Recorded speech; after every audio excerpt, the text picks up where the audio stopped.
রাজধানীর মোহাম্মদপুরে দিন দিন বাড়ছে কিশোর গ্যাংয়ের উৎপাত। একটি জমির দখলে নিতে সংঘবদ্ধভাবে হামলা চালায় কয়েকটি গ্যাং। এ সময় 15টি ঘরের দরজা জানালা, ভাড়াটিয়াদের জিনিসপত্র লুটপাট, এমনকি ঘরের টিনের চালও খুলে নেয়ার ঘটনা ঘটে। এক পুলিশ কর্মকর্তার নামে সাইনবোর্ডও ঝুলিয়ে দিয়ে যায় তারা। ভুক্তভোগীদের অভিযোগ, কথিত এক সাংবাদিক, পুলিশ ও কিশোর গ্যাং লিডাররা মিলে জমিটি দখলের পায়তারা করছে।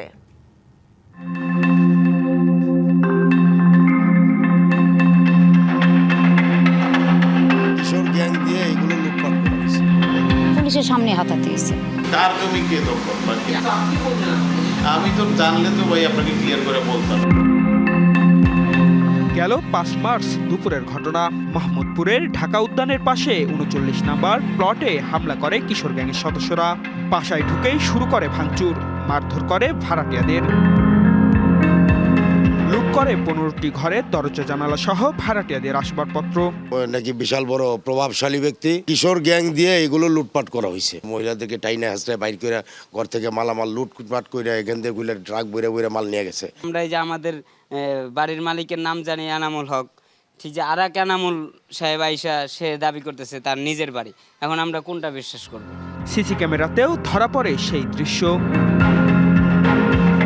লুটপাট শেষে ঝুলিয়ে যায় এক পুলিশ কর্মকর্তার নাম লেখা সাইনবোর্ড। ভুক্তভোগীদের অভিযোগ, জমি দখল নিতেই এই হামলার ঘটনা, যার নেপথ্যে কথিত এক সাংবাদিক। মূল সমস্যা তৈরি করতেছে সাংবাদিক এনামুল হক। এমনভাবেই হুমকি দিচ্ছে, স্যার আমরা আসলে এই জায়গাটাতে থাকাটা আমাদের জন্য পুরোটাই নিরাপত্তাহীনতা ভুগতেছি। 999-এ কল পেয়ে মোহাম্মদপুর থানা পুলিশ ঘটনাস্থলে গেলেও কোনো ব্যবস্থা না নেওয়ার অভিযোগ ভুক্তভোগীদের। ভাঙচুর করছে 15, ওই ভিতরে 2টা নিয়েই পুলিশের সামনে হাতাতে হয়েছে।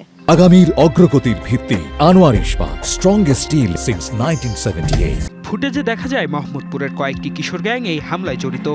এদের মধ্যে কবজিকাটা আনোয়ারের ভাই দেলোয়ার ও রাফাত গ্রুপ অন্যতম। তবে হামলায় জড়িত থাকার কথা অস্বীকার করেন কথিত সাংবাদিক এনামুল হক। এবং ওই সময় তো আমাদের জায়গাটা দখল করতে পারি, আমরা সেটা উদ্ধার করতে পারিনি, কারণ আমাদের জীবনের মূল্য নাই। তো কিভাবে যাবো? উল্টা কমপ্লেন করতে আমরা কিশোর গ্যাং নিয়েছি। মোহাম্মদপুরে ঢাকা উদ্যানে একটা 15টা বাসায় যে ঘটনার সত্যতা জানতে তেজগাঁও বিভাগের উপপুলিশ কমিশনার ইবনে মিজানের সঙ্গে যোগাযোগ করলে তিনি মোহাম্মদপুর থানার ভারপ্রাপ্ত কর্মকর্তার সাথে কথা বলতে বলেন। এটা আমার মনে হয় যে আমি ওসি কে বলে দিই, অথবা এসি জোনাল এসি কে আপনি ইয়েতে যান, মোহাম্মদপুর থানায় গিয়ে ওখান থেকে সরাসরি নিয়ে নেন। মোহাম্মদপুর থানার ওসি প্রথমে ক্যামেরার সামনে কথা বলতে রাজি হননি। কি জন্য কে দখল আর কে বেদখল? কার জমি কে দখল?